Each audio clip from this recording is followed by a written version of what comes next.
Tabiatın seyrine bir bak. Kış eli garantılı payız utancak. Ayağa dört fesil dördü de güzeldir ancak al yaşıl giyinen yaz yadda kalır. Hakikat benzer bir kızıl kuşa, çıkmaz haram haram işgarı boşa. Doğru söz gelmeyir hiç zaman hoşa, yandırdığı için köz yadda kalır.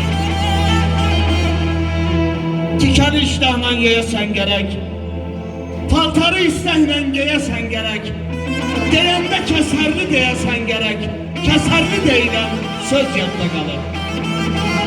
Qardaş, nankör adamlardan gəncəz uzaq ol, səni yıxacaqlar istəsən dağ ol. 100 yol yaxşını geteç deməz sağ ol, bircə pislik elə, tez yadda qalır. Dost dostu çörəyə yetirə bilər, yükünü çiynine götürə bilər, bir gün o dostluğu itirə bilər. Ancaq it bir çörək duz yadda qalır, duz yadda qalır. Aralı kardeşim, teşekkür edirəm. Azərbaycan, hoş geldin deyirəm sizlərə. Aralı.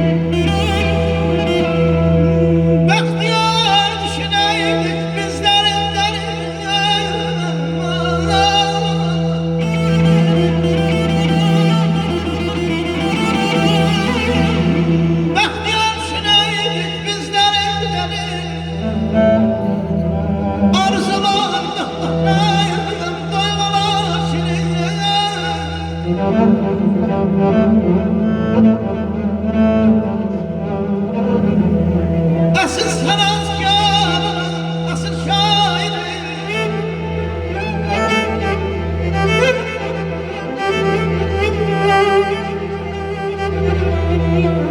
asıl sanatkarları, asıl eğitimar var gibi insanları, özleri kazansa da sözleri eğitimarlar kazanır.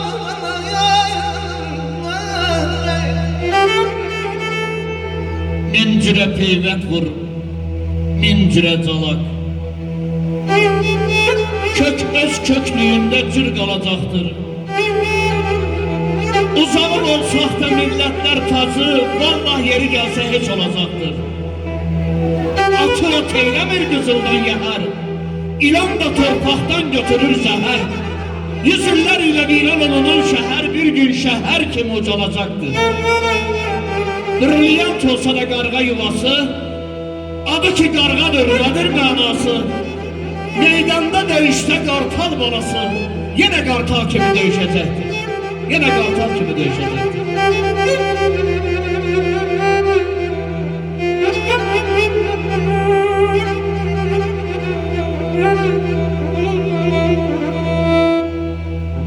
Dünyada şirin sen senin damını,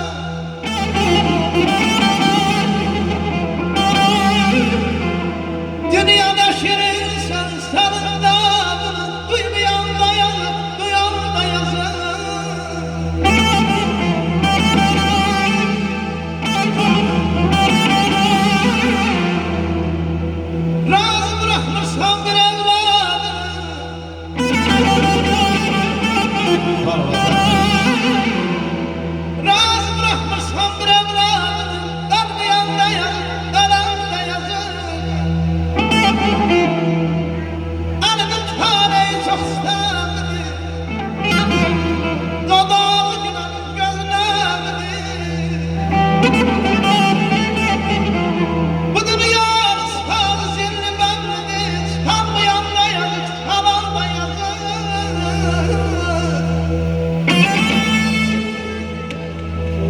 böyle tereddüden salsa insanı, atılıp düşmeyin ne mənası var? Bir bulaq ki öz gözündən quruyub, min yerdən içməyin nə mənası var? Gündə 100 zinət ver, 100 dəfə bəzən, sabah köhnələcək bu dünkü təzən. Taleyin əliyle tutulan gözəl, qızıldan çeşməyin nə mənası var? Qardaş, söyləyim görə qəssən də, yük düşüb hündürdən əyilməyəndə, zərdən şiş istəyib duhur verəndə, atılıb düşməyin nə mənası var? Var ol, var ol. Var ol. Arzu verdim, var ol. Teşekkür ederim.